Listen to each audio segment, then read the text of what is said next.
We have another property for sale. Actually guys, this is a forwarded video by my trusted person from Aloginsan. So this property is located in Barangay Esperanza, Aloginsan, Cebu, along Barangay Road. So this is along Barangay Road. So this is a very good listing, flat terrain and along the river. So then expandable for another 4,000 square meters.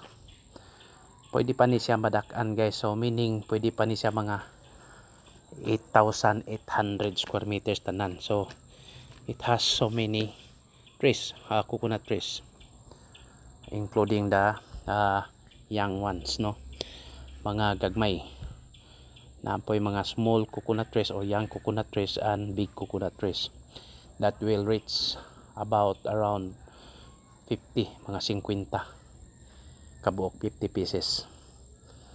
So this is good for piggery. Then you can have your residential. Nindot ni siya guys.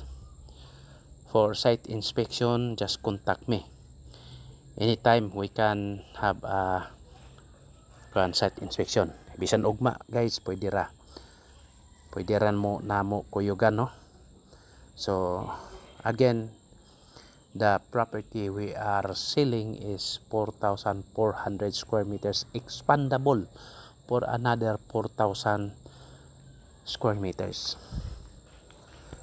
Then in the meantime, kining tang 4,400 mara man ni ubos-ubos po nga presyo, 4,400 at 350 pesos. Barato kayo, 350. Ang uban dia guys, nag-range ng tag 500 to 1,000 kinira. So this is really a very good listing. Okay, so very nice.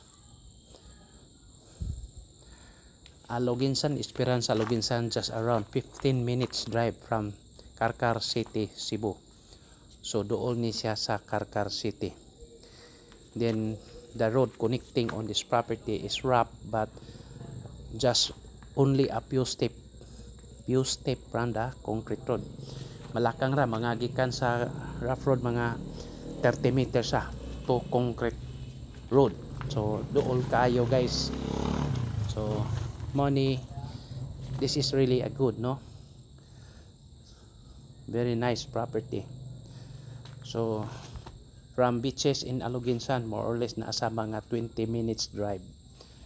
Okay, from Cebu City, it's around 1 hour and 30 minutes drive from Cebu City. Again, for inquiries, just contact me, and site inspection, please subscribe.